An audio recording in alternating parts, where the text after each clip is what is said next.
Harka fuunee akkam jirtu kabajamtoonni hordoftoonni chaanaalii Teeknootuubii har'a siitingiiwwan 4 kan bilbila keenya irratti argamanii sirreessuudhaan akkaataa itti fayyadama bilbila keenyaa mijataa taasisnu ilaalla. Kana argachuudhaaf siitingii bannaa. Siitingii koowwanneen accessibility jedhu bannaa.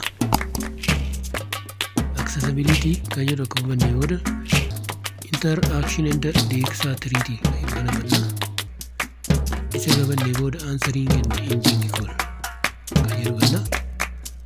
Asitti kan argamu siitingiiwwan 4 kan garaagaraatu jira. Innis tokko read call, names, loud jedhu, answering automatically, press volume up to answer call, press power key to end kan jedhu kana jira. Kana sirreessuudhaan maal arganna qofa irratti kan argamu kanneen nama bilbilee akkaataa wajjin akka biraa automaatikaalii yookiin fakkeenya yeroo bilbila fayyadamnu arfoona itti goonee yoo jiraanne battalumatti akka ka'uuf nu fayyada.